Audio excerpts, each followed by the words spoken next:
atmosphere was filled with romance when another swan gracefully approached, disrupting the second prince's moment. Tuyai, with an expansive gaze, seemed to have misunderstood. The white lily bouquet, according to the second prince, was just an imitation. He confidently presented his deduction, claiming that others criticized his gift as fake. Naturally, the crown prince was displeased. He sternly questioned his younger brother, asking how he knew it was fake. The second prince began showcasing his scholarly knowledge and profound understanding. He eloquently explained about the delicate seeds of lilies frozen during harsh winters and blooming only in the following summer. The species could blossom in both spring and autumn, known as the trumpet flower. Growing in the vicinity of lilies, it had similar roots and leaves, often causing confusion. Renowned for imitating lilies, it symbolized artificial love. Indeed, the character emerged as the major antagonist of the story, skillfully delivering provocative statements that could infuriate opponents. In the midst of all this, Oyef clutched the bouquet with skepticism, asking if it was really fake. However, internally, she subtly criticized herself for being deceived and exposed in front of her crush. The crown prince, sincerely acknowledging his mistake, apologized to Oyef for the oversight. He had not expected the bouquet he traveled the city to acquire to be a forgery. Oyef, indifferent to the authenticity of the flowers, expressed that as long as they were beautiful, it didn't matter if they were real or fake. The significance of a flower species was what truly mattered. Unexpectedly, the crown prince, with a cold expression, demanded the gift back, intending to dispose of it. Oyef instinctively tightened her grip on the bouquet, intervening and urging him to stop. The crown prince, puzzled, questioned why she was so concerned. Oyef, addressing the crown prince, stated that she was genuinely happy with his presence at the opening ceremony. She highlighted that the beautiful bouquet he brought her made her genuinely happy. Being aware of the crown prince's pollen allergy, she appreciated the effort he made, even risking an allergic reaction, to bring her such a splendid bouquet. This act touched her deeply, especially considering that he refrained from giving flowers to the main female character, Kaliya, due to her sensitivity to pollen. Witnessing the crown prince's numerous sacrifices, Oyef couldn't help but feel joyful. Her heart raced once again. Subsequently, she playfully tossed the flower to Tuyai, suggesting that if he had free time, he could help her arrange the bouquet. Tuyai, noticing Oyef's demeanor, simply smiled, implying that the crown prince might have achieved more than expected. Meanwhile, the unexpected gesture of someone reaching out and holding the crown prince's hand, pulling him inside, left everyone, including the beloved younger brother, the second Prince Duc, astonished. As the two figures gradually disappeared, Tuyai cryptically remarked to the second prince, emphasizing the timely blooming of flowers being more crucial than anything else. He compared it to not caring whether they were real or fake, as long as they were beautiful enough to make the recipient happy. This, he believed, was the true value of flowers. Tuyai speculated that Oyef, being of the noble class, likely shared a similar perspective. Inside the bakery, amidst the lingering smell of gunpowder outside, the atmosphere between Oyef and the crown prince was completely different. She swiftly rummaged through the bakery's shelves, talking to the crown prince about shedding his overcoat, as it would be uncomfortable. Unconsciously, the crown prince followed her suggestion, praising the smooth opening ceremony while appearing troubled. He seemed lost in thought, as if he didn't matter. Considering that Oyef could manage everything efficiently and clearly, the crown prince wondered if she could rely more on him. In a humorous tone, he hinted that he wanted her to lean on him. Oyef, seemingly oblivious, continued searching through the pile of items.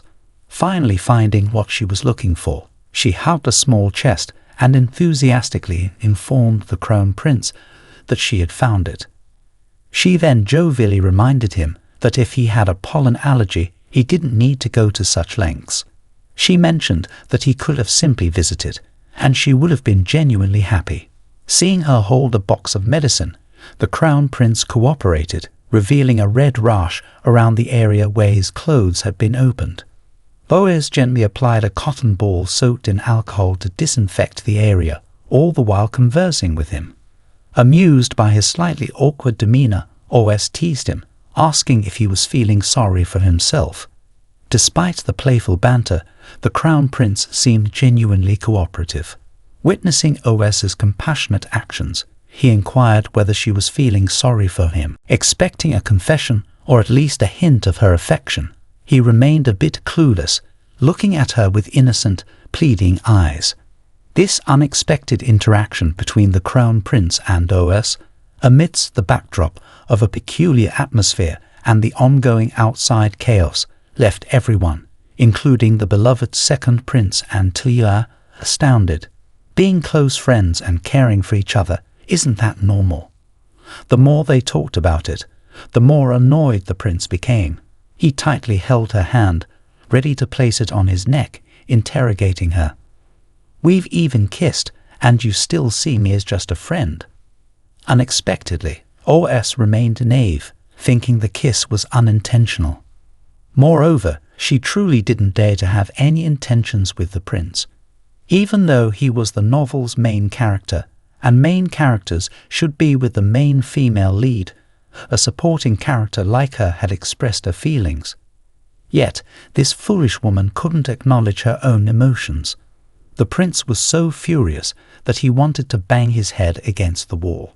Helpless, he forcefully removed his coat, revealing a well-built body, probably with six-pack abs, covered in a dense rash.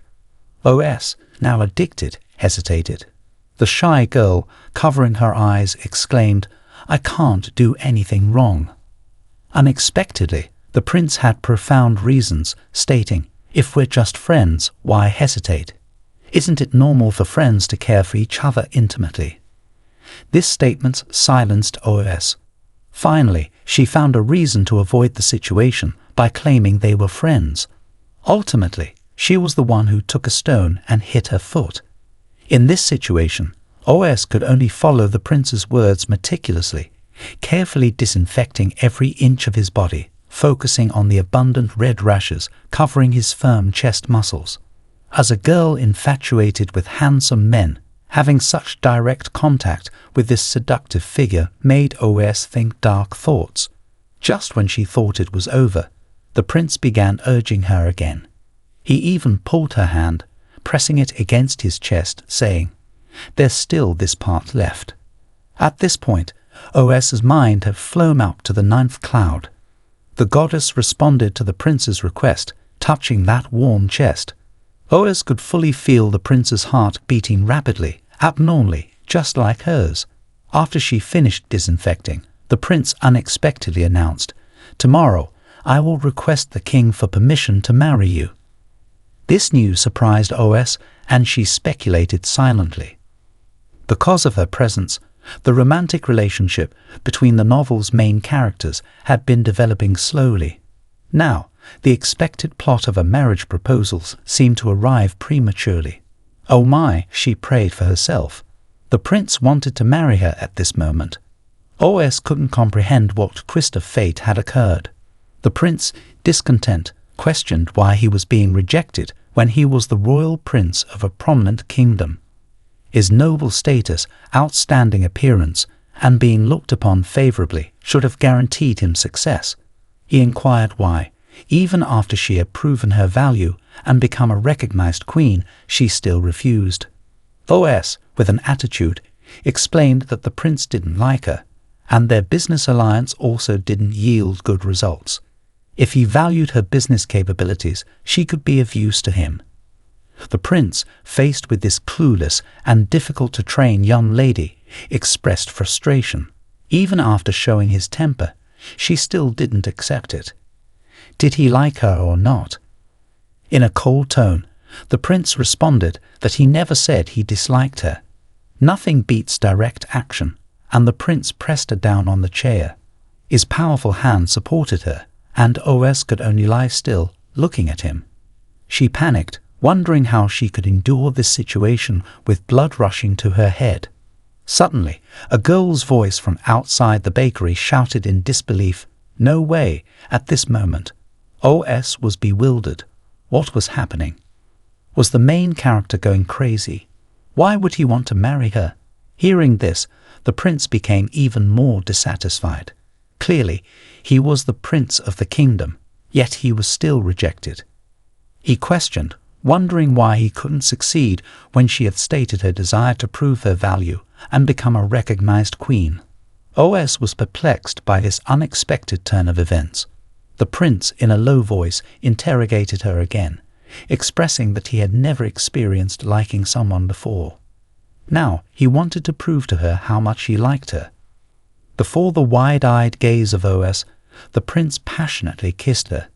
He gently held her small hand and pressed it against his chest, asking if she could feel his heart beating for her.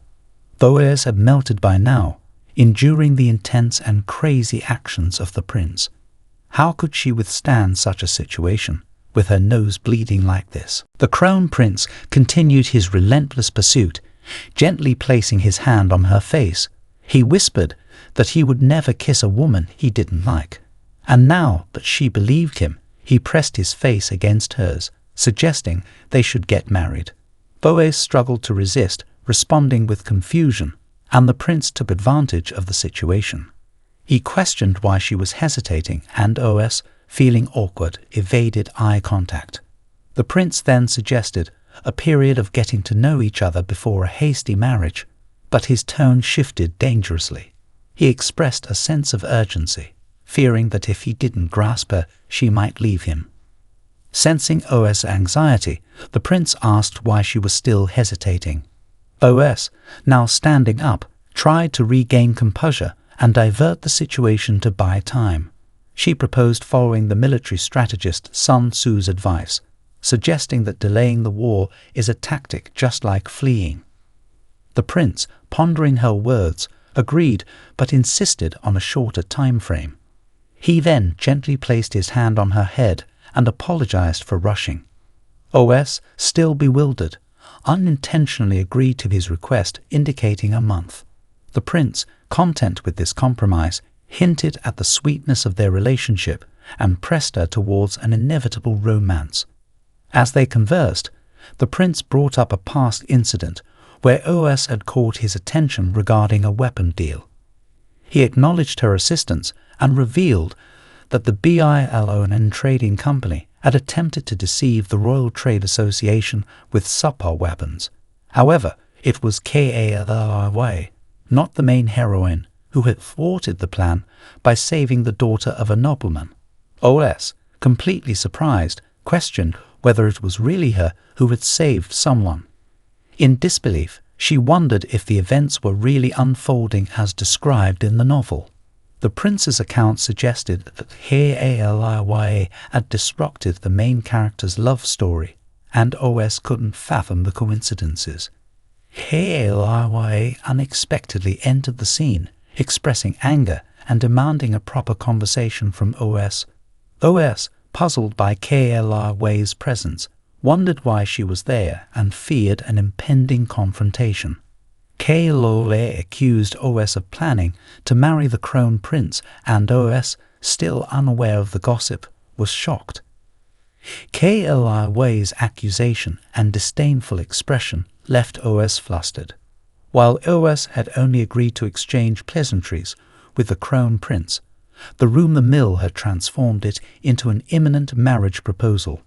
OS struggled with the unexpected turn of events and wondered if she could escape this predicament without entering a romantic relationship. At this moment, the person willingly assisting in the conversation, in the presence of the crown prince, is enjoying tea with KALY, continuously explaining herself. KALY, the young lady, admits, "It's true, I've been in contact with the crown prince, but I have no intention of marrying him. Please don't misunderstand, OS, I only cry because of that." Unexpectedly, one day, she finds herself confronted by Chin, that, possibly a character, to settle a grudge. However, upon hearing her explanation, Kaya becomes even more confused. Wondering why she refuses to marry, Kaya questions if she is playing with the Crown Prince's feelings. Realizing Kaya has misunderstood her, Oyef panics and explains that she would never dare to do such a thing. Surprisingly, Kaya looks at her with a concerned gaze, and Oyef recalls that Kaya saved her life before, prompting her to offer a warning about the risks associated with being the Crown Prince's consort. The position is coveted by many, with interests tied to various factions, urging caution. To Oyef's surprise, Kaya, who she thought came to challenge her today, displays an unexpected attitude. Kaya clarifies that she didn't come to fight and emphasizes that she won't give up the position of the Crown Prince's consort. She expresses her intention to compete fairly. Oyef, hearing this, breathes a sigh of relief, thinking that Kaya's feelings for the Crown Prince might not deviate from the norm. As Oyef probes Kaya, questioning if the young lady also wishes to marry the Crown Prince, Kaya, feeling embarrassed, turns away in apparent anger. Oyef, adopting a cold and challenging tone, tells her not to misunderstand, as she has no interest in Kaya, and she won't relinquish the position of the Crown Prince's consort. Oyef claims she has considered it and is willing to compete fairly with Kaya. Observing Kaya's determined and confident demeanor, Oyef secretly feels pleased. While Oyef is even contemplating helping Kaya win the affection of both the Crown Prince and the male lead, she remains unaware that the Crown Prince is witnessing this entire dramatic performance from behind. His frozen expression leaves Oyef clueless about the doubts he harbors. The Crown Prince wonders why, if Kaya has such feelings for him, she always seems to push him away. The scene shifts to a busy street where three characters, including the Crown Prince, Oyef, and Kaya, are walking. Each person is lost in their thoughts, and the atmosphere is tense. The Crown Prince is visibly upset, contemplating the romantic plans for their first date. Unexpectedly, Kaya disrupts the atmosphere, taking the center stage and preventing Oyef and the Crown Prince from being close to each other. The situation becomes more complicated as Oyef secretly revels in the opportunity to create tension between the Crown Prince and Kaya. Oyef dramatically throws herself onto a cushion, kicks off her shoes, and insists that the Crown Prince and Kaya should go ahead without waiting for her. Little does she know that her scheme is creating a perfect opportunity for the two of them, and the Crown Prince is silently observing her actions. As Oyef contemplates her plan, the Crown Prince takes charge and kneels down to tie Kaya's shoelaces, using a method he learned during battle to prevent them from coming loose. Oyef is astonished by the Crown Prince's unexpected actions and realizes that Kaya's reaction is different from what she anticipated. The Crown Prince's gentle and considerate behavior leaves Oyef in awe, and she can't believe the turn of events. In the end, the story unfolds as a complex romantic drama, with unexpected twists and turns in the relationships between the main characters. The dynamic between the Crown Prince, Oyef, and Kaya adds layers of intrigue and tension to the unfolding narrative. At this moment, their attention was inadvertently drawn to a commotion on the street, capturing their interest. A young man, tightly bound and kneeling before a table, seemed to be the center of attention. Another man, apparently his owner, was loudly advertising. "We have a healthy body here, guaranteed profit for anyone buying this slave. Witness the drama." Curious, Oyef asked what was happening, puzzled by the presence of a slave market right in the middle of the street. Before she could process the situation, Kaya quickly grabbed her hand, dragging her towards the scene. Let's go see the excitement. As for this so-called boyfriend, he seems to have bitten off more than he can chew with a face like that. Ignoring OS's confusion, Kei pushed through the crowd to the front where the young man was pitifully tied up on the ground. To OS's horror, Kei seemed indifferent and even taunted her. Looks like this one offended the honor of the nobility, but OS, you've done similar things before. Don't tell me you've forgotten. In this moment, OS only wanted 10 pairs of pants to cover her head. Facing Kei's sarcastic remarks, she couldn't refute the dark history. How could she ever whitewash herself? On the other side, the slave owner continued to mistreat the young man. The cruel man yelled, pulling his hair and forcing him to raise his head. Look at this fake. He grew up in the darkness, unaware of the bitter taste, nurtured by his master until he was betrayed. Now we offer this low-quality imitation for sale, satisfying years of resentment. Someone in the crowd asked about the price, and the slave owner continued his story, describing the convenient breed who received education from the aristocracy since childhood. The bidding would be high because, in his words, high prices ensured victory. Kei, standing nearby, showed no sympathy, believing this person had offended the nobility. However, OS still saw him as a victim, a child who, like her, knew nothing of the adults' conspiracies. Remembering the malicious face of Inobei when he carelessly annulled the engagement, OS felt her heart tighten. Despite the unfairness of the situation, the prince standing beside her warned that no noble would buy such a dirty slave. If nobody bought him, the inevitable fate would be death. For someone from the modern era like OS, the treatment of others was unbearable. But the slave owner continued his brutality, kicking the green-haired youth who appeared powerless. You're worthless. You don't deserve to live in this world. No one needs you. As soon as he finished speaking, OS couldn't bear it any longer and stepped forward. Wait, I want this one. Her words surprised both the prince and Kei. OS threw a bag of coins to the slave owner. Is this enough? He's mine now. The slave owner, suddenly respectful, agreed, addressing her as young miss. Kei couldn't hold back her curiosity, asking OS why she would buy such an undesirable person. What are you doing? Why buy this kind of person? Meanwhile, the prince, who had been silent all this time, acted with a purpose. He trusted OS and believed in her judgment, standing by her side. The OS always has its principles, so he trusts that buying this slave girl is entirely purposeful. Meanwhile, the OS is currently being overwhelmed and intruded upon. She didn't expect to encounter the right-hand man of the original villain in the storyline. In the original plot, the pseudo-aristocrat is abandoned by the noble family and has a tragic life. Pityingly discarded by his parents, he becomes a lowly slave, enduring hardship until he transforms into the evil sidekick of the villain. Only when the main characters find their birth parents and redeem him can he change his dark ways. Just a moment ago, she was excitedly considering redeeming this antagonist.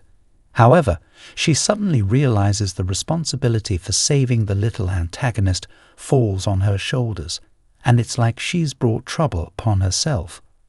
Looking at the two main characters behind her, they seem indifferent and don't show any intention to intervene. Determined, she decides to leave.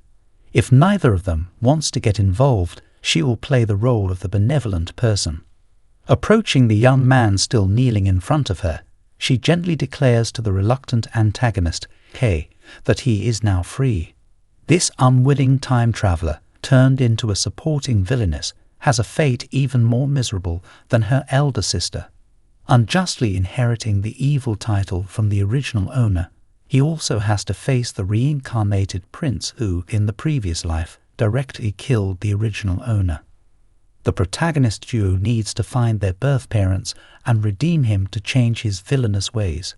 Just moments ago, She was excitedly contemplating the redemption of this antagonist, but now she realizes she has to save the small antagonist herself. This responsibility has unexpectedly fallen on her. While she contemplates this, she steals a glance at the two main characters behind her.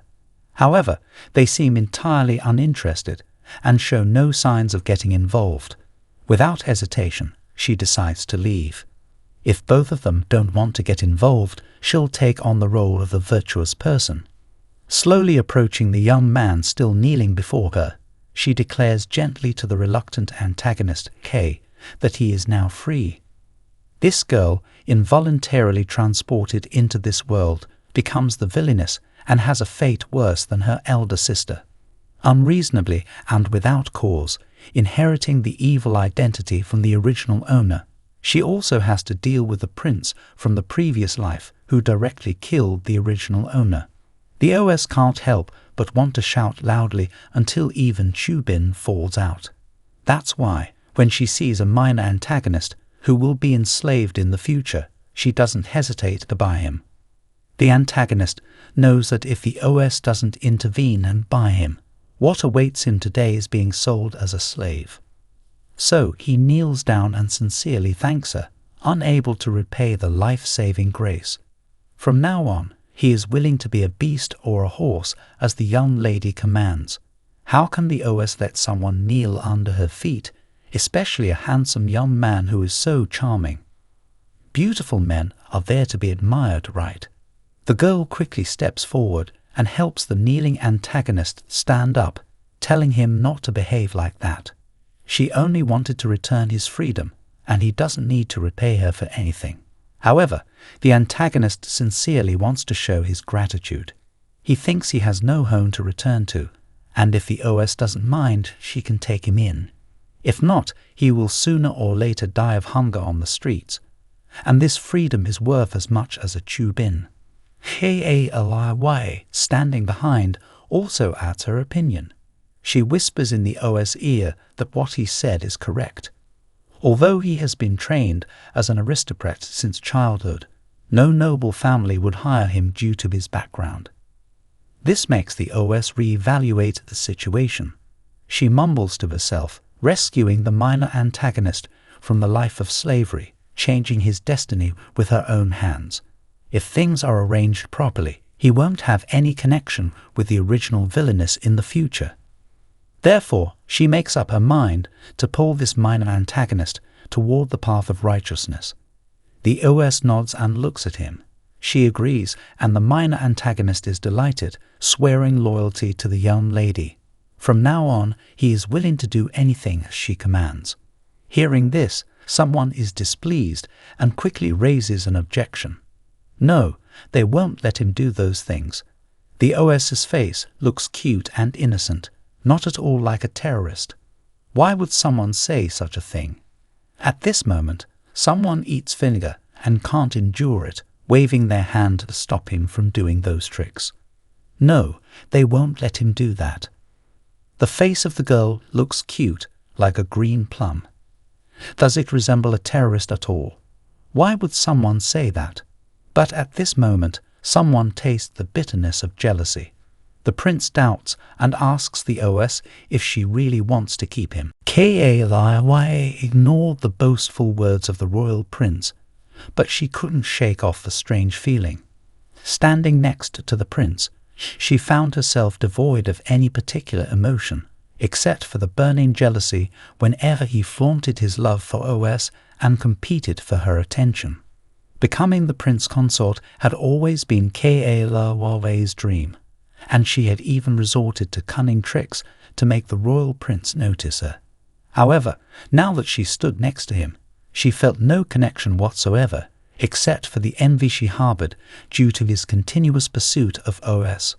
After a tiring day, all three returned to OS Bakery before bidding farewell to the royal prince. OS thanked him for bringing her home, but he refused the gratitude, stating that she should be thanking herself for helping the empire deal with the urgent famine issue. OS brushed off the compliment, mentioning that she only spoke her mind, but the royal prince insisted that she deserved all the credit. Boaz, trying to be modest, mentioned that she only spoke her mind. However, the royal prince interjected, expressing his intention to marry her soon. Oyef was taken aback, and before she could respond, her supposed lover whispered something to her privately, hinting at a grand wedding. Despite Oyef's protests and attempts to refuse, the royal prince was determined to make her the happiest bride. The next day started at Oyef's small bakery. Despite becoming the lady of the manor, someone was still casting cold glances. Duke Neo. The small tea cake shop now resembled his mansion, and Oyef was busily watering the flowers with a bright smile on her face. Unbeknownst to Oyef, the second prince observed her from afar. He couldn't believe that despite the chaos he caused earlier, Oyef's business was thriving even more. The second prince quietly lamented, realizing that a woman like the royal Prince Dienan was indeed a missed opportunity for him. Meanwhile, Oyef, engrossed in admiring the flowers, was oblivious to the second prince's presence. He, witnessing the scene, felt a sense of satisfaction seeing the royal Prince Dienan taking notice of Oyef. Later, the second prince approached Oyef, initiating a conversation.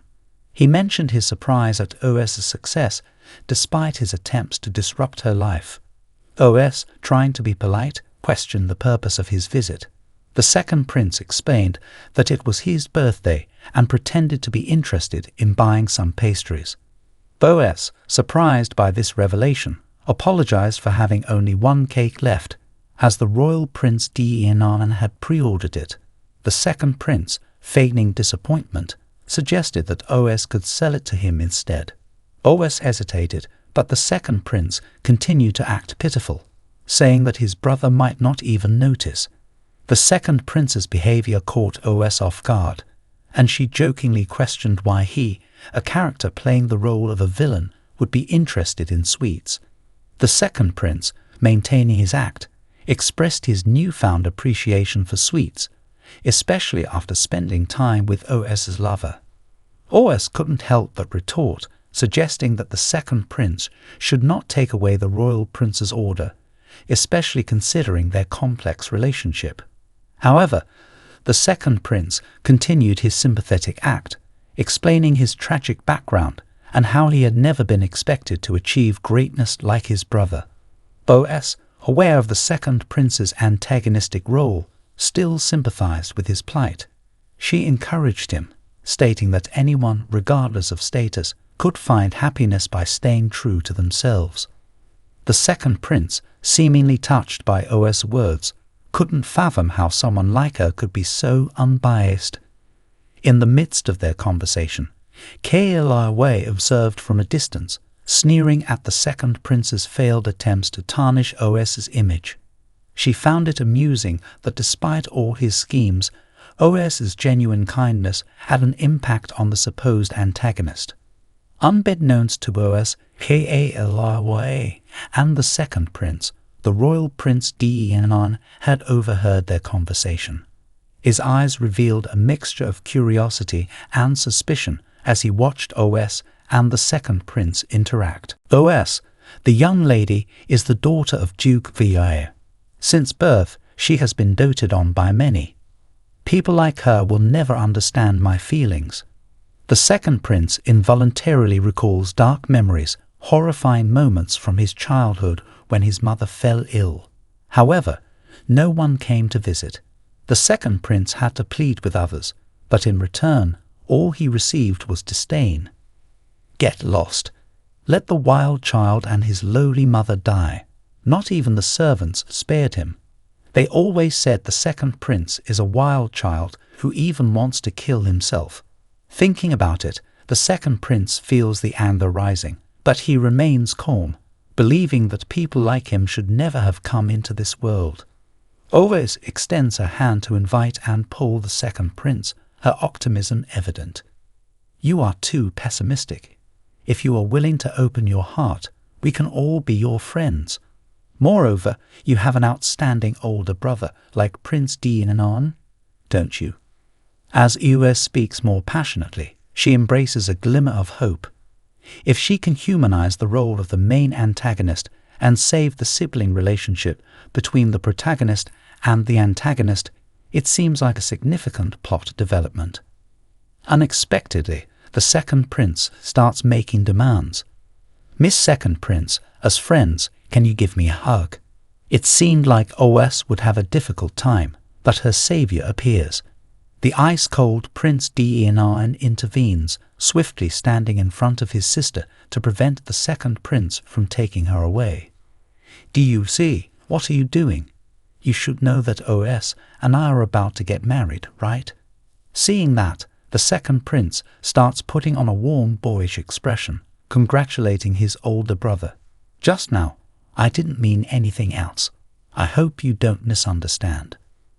Prince Denan, neither fast nor slow, informs the second prince that he just came from the palace. He heard that Lady Ifannes, your mother, is seriously ill. Upon hearing this, the second prince can't contain his composure, shouting out in relief.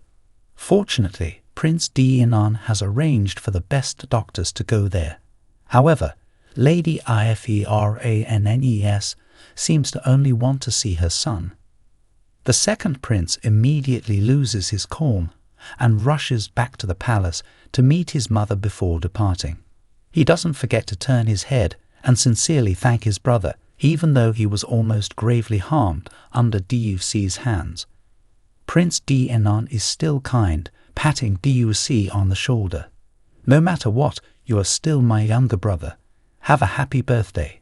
DUC is at a loss for words, and time is running out. Prince Denan quickly informs OS to take the birthday cake he ordered for DUC. In the blink of an eye, the birthday cake is delivered to the troubled birthday person.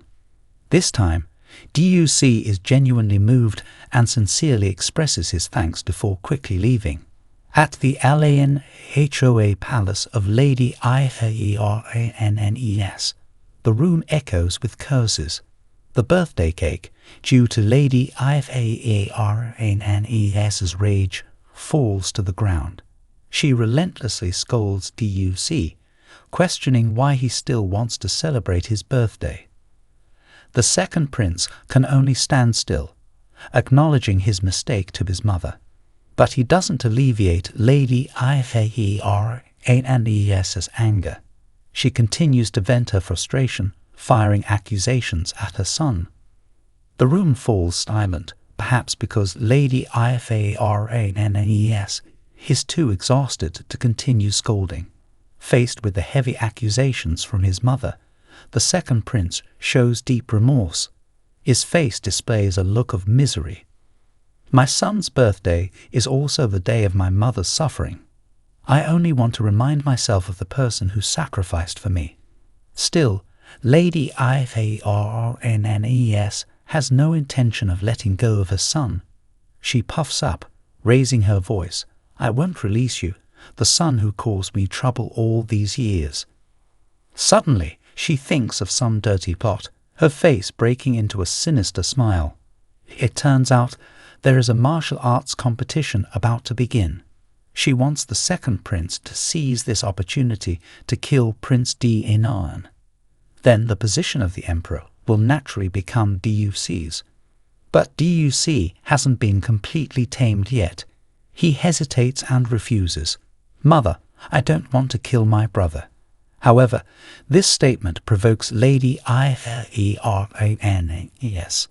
She erupts into a long rap, wondering why her son is unaware of the situation.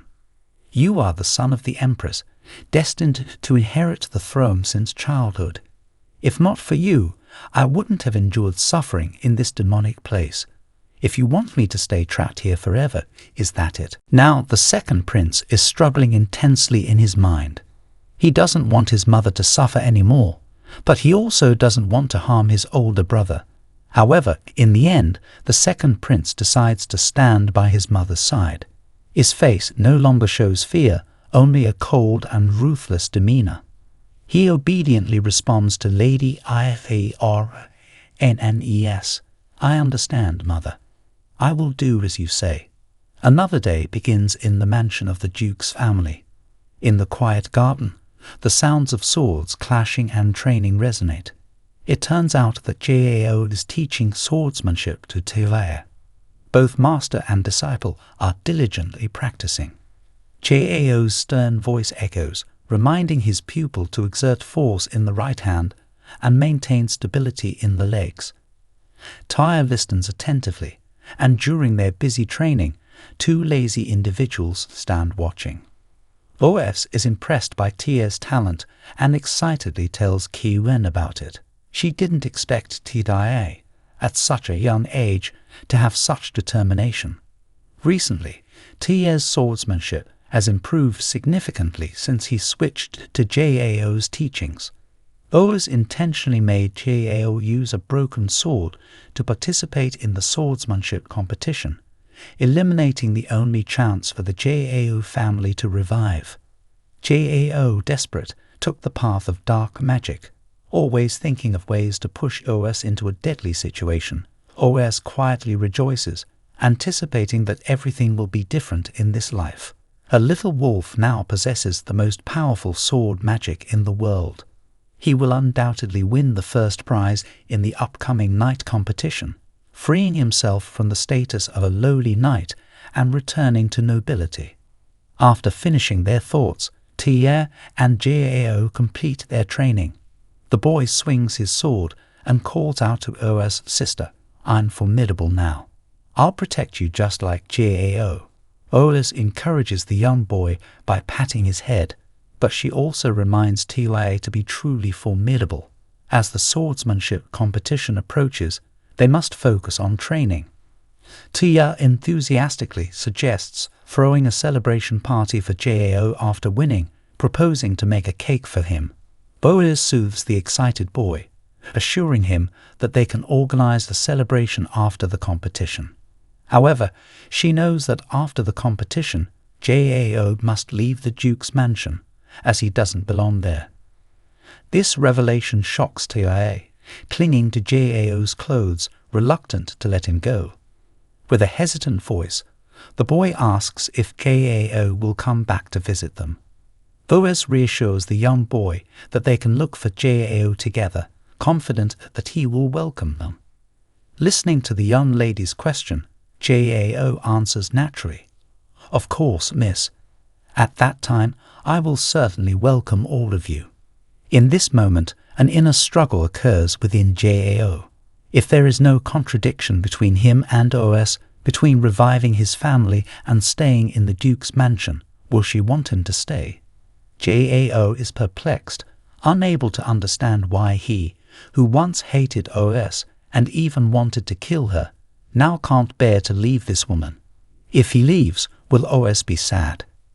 These questions swirl deep within Jao, causing his head to feel like it's going to explode. Even Jao himself can't comprehend why he, who once despised Oyef, now can't bear to be far from this woman. Oyef gently knocks on the door of the Duke's study and enters to greet her father. The Duke speaks with a soft tone, asking if there's anything she needs. In her father's presence, Oyef is surprised to find not only the Duke, but also the Crown Prince discussing her marriage. The Duke gently says, "You've arrived at the right time, my dear. The Crown Prince is discussing your marriage with me." This information shocks Oyef to the point of standing still. She thought she had misheard something. Someone involuntarily sits down beside the Crown Prince. However, it seems that the Crown Prince's pursuit is not going smoothly. Her future father-in-law, the Crown Prince, intervenes, expressing that the marriage proposal is a bit rushed. Oyef's future mother-in-law suggests delaying the decision, and the Duke concurs, hinting that the Crown Prince's marital path is not very smooth. The future mother-in-law seems to have some dirty plot in mind, smiling sinisterly. It turns out to be related to the upcoming swordsmanship competition, where she wants the second prince to take this opportunity to kill Prince Denon. Then the position of the emperor will naturally become Duc's. However, DUC is not completely controlled yet and hesitates and refuses. "Mother, I don't want to kill my brother," he declares. This refusal provokes the future mother-in-law, and she bursts into a long rant, questioning her son's unawareness. "You are the son of the Empress, destined to inherit the throne since childhood. If not for you, I wouldn't have endured suffering in this demonic place. If you want me to stay trapped here forever, is that it?" OS is deeply moved to the point of wanting to burst into tears. She truly has an amazing father, a shining sun. Her father is exceptionally wise, and the Crown Prince is still very serious about expressing his feelings.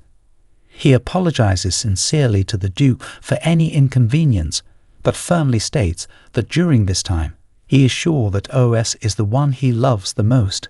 He requests the Duke's approval, promising to cherish and protect OS like he does. However, the Duke remains hesitant and finally proposes a condition. The upcoming swordsmanship competition is crucial. If the Crown Prince's knights manage to defeat the knights of the Innovazia family and win the championship, he will accept the engagement. This condition leaves OS secretly shocked. The Duke seems to be using this competition as a way to test the Crown Prince's ability to protect his daughter. The days pass, and the atmosphere becomes vibrant as the swordsmanship competition approaches. People gather excitedly to witness the event, and OS, along with Keyulan, is present. Keyulan marvels at the participants and notes that the Shinkana knights, trained by a female knight, are a formidable force. Among them is Naimi Shinkana, the daughter of the Duke Shinkana. The Shinkana family, regardless of gender, is required to practice swordsmanship and lead troops from a young age. As the competition unfolds, OS watches Jao with absolute trust in her eyes, encouraging him.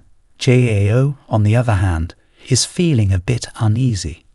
He heard that the Crown Prince himself would participate in the final battle. OS expresses her hope that Jao will defeat the Crown Prince, but deep down she secretly wishes for the Crown Prince to win. During the competition, Kaya, the female lead, appears in a flamboyant manner, accompanied by her two companions. She questions OS about not visiting her house lately and leaving some sweet potatoes behind. OS playfully uses various excuses, avoiding the topic. Kaya is surprised to hear that OS is cheering for Jao and seems curious about the relationship between them. In the midst of their conversation, the appearance of Hong Fi 2D Enon and Anaim catches their attention. They are seen talking and laughing together, and Kaya can't hide her jealousy. OS is a bit concerned, fearing that if Enon wins, she might have to go through with the engagement. However, Kaya suddenly realizes that OS is not aware that the person with Enon is not the Crown Prince but Anaim. Kaya becomes excited, wondering why Enon, who has never participated before, decided to join the competition. OS, feeling a bit uneasy, listens to Kaya's chatter. She is aware that if Enon wins, she might have to fulfill the engagement, and this thought makes her anxious. As the competition progresses, OS is conflicted between cheering for Jao and secretly hoping for Enon's victory. The complexity of her emotions adds a layer of tension to the already intense atmosphere of the swordsmanship competition. OS, feeling the impending danger of the situation, decides to pull Kaya back and diffuse the tension. She explains that the Crown Prince and Anaim are actually cousins, and it's normal for them to exchange a few words. However, when the Crown Prince notices OS and warmly gazes at her, she becomes captivated, and her face turns red. Sensing the potential danger approaching, Kaya hastily excuses herself, leaving OS behind. The Crown Prince introduces Anaimi as his cousin, and Anim politely greets the queens from the Leon Empire. Anaim's family, the Shinkana, has faced a decline in reputation since the death of the Crown Prince's mother. Now, in an attempt to restore their glory, they plan to marry Anaimi to the Crown Prince. However, OS realizes that if DENAN wins the competition, she might be forced into the engagement as a replacement for KALIY, turning from a supporting character to the main character. As Anaimi praises OS for her actions at the birthday party, OS suspects a hidden agenda behind the compliments. She feels that Anaimi might be implying that OS is enjoying the limelight while she is out defending the country. OS, sensing the unfair criticism, wishes for the appearance of a powerful character to put the main character in her place. However, OS finds herself engaged in a heated argument between the Crown Prince and Anaim. The Crown Prince defends OS, saying she has her own ways of protecting the empire. Anaim, on the other hand, accuses OS of having a weak character and questions her ability to defend the nation. Feeling cornered and frustrated, OS wishes she had the ability to drag the main character into the argument. She becomes aware of her current status as the female lead and the challenges that come with it. The confrontation escalates, with the Crown Prince intervening to protect OS. Anaim continues to criticize OS, calling her weak and suggesting that the Crown Prince is blinded by love. OS is caught in the middle, torn between the desire to stand up for herself and the fear of making things worse. The argument intensifies, with Anaim challenging the Crown Prince's judgment due to his feelings for OS. The tension reaches its peak, and OS feels the weight of being the supporting character in a complex narrative. Just when it seems like the situation might spiral out of control, the Crown Prince steps forward, takes OS's hand, and suggests leaving to visit the knights. OS, still feeling uneasy, tries to express her concerns to the Crown Prince, but he reassures her, and they proceed to join the knights. The conflict between Anaim and the Crown Prince subsides temporarily, leaving OS to navigate the intricate dynamics of the story. JAO, feeling conflicted with the situation, decides to reject Anaim's provocations and advances. The clash of swords resumes, and despite Anaim's attempts to play mind games, JAO remains focused on the fight. Anaim, frustrated by JAO's indifference to her taunts, intensifies her attacks, aiming to prove her superiority.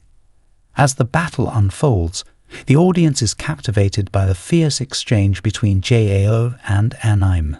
Anaim, fueled by her desire to win and her disdain for OS, puts on a formidable display of swordsmanship.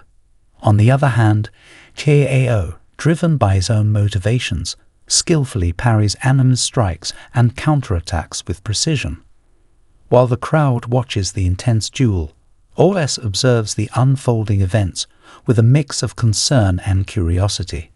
The outcome of this battle not only affects the course of the competition, but also holds significant implications for the relationships and alliances within the story.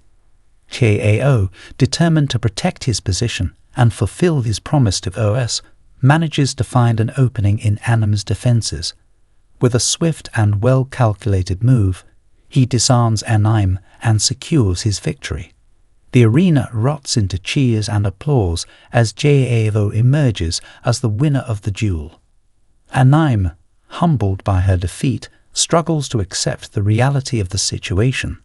She shoots a piercing glance at JAO, her pride wounded.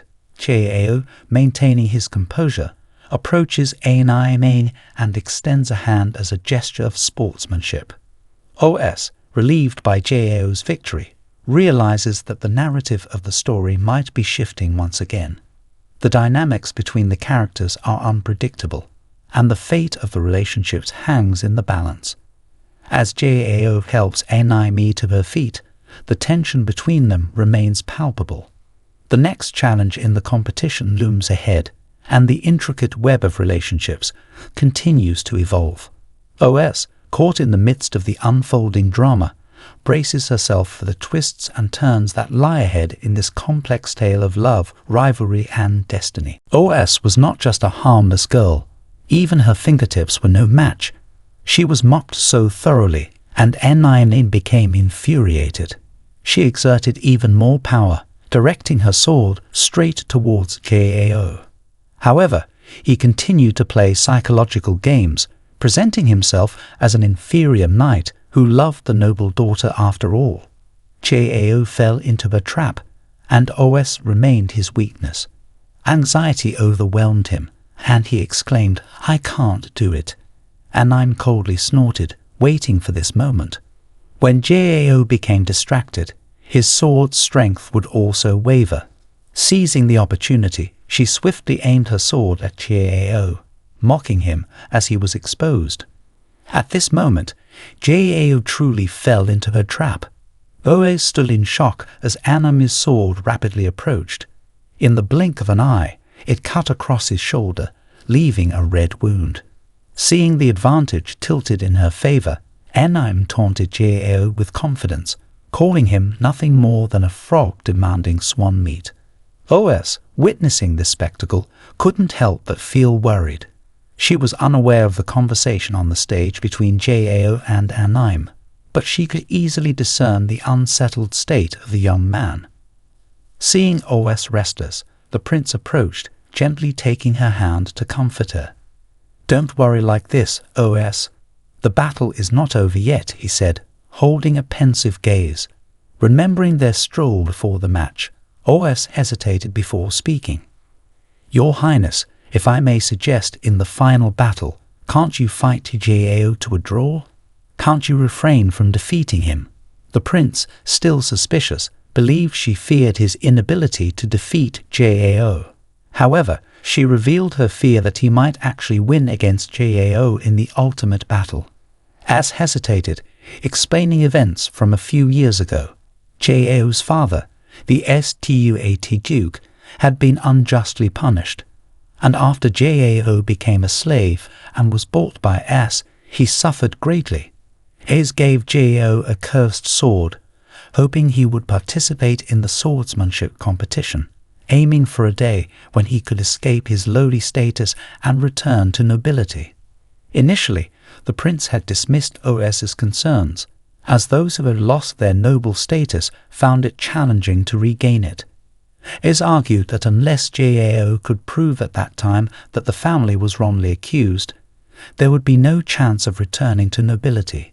As recalled the story of the Stuat family, thinking about the involvement of the Senkana Duke, the main culprit in leaking military information, even the Senkana Duke personally investigated. Hearing about the Shinkana family, Os was startled and horrified.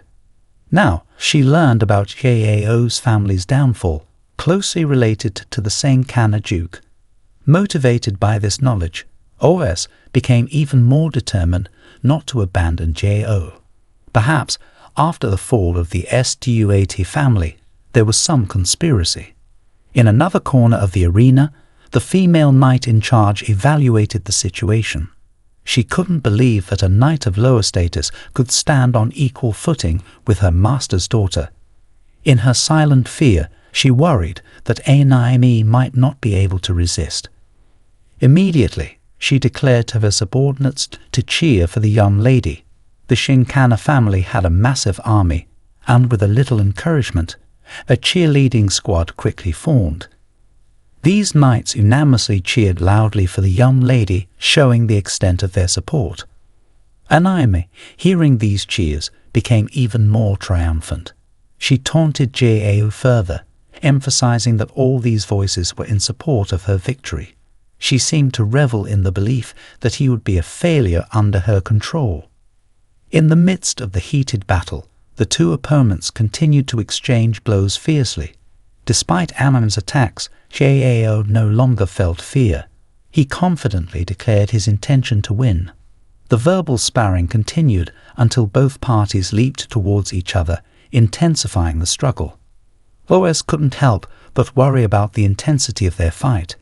In a battle, the level of camaraderie directly influenced the outcome. As she contemplated something, she turned to the prince. "I apologize, Your Highness, but I can't sit still anymore," she said. Upon hearing this, the prince was still puzzled.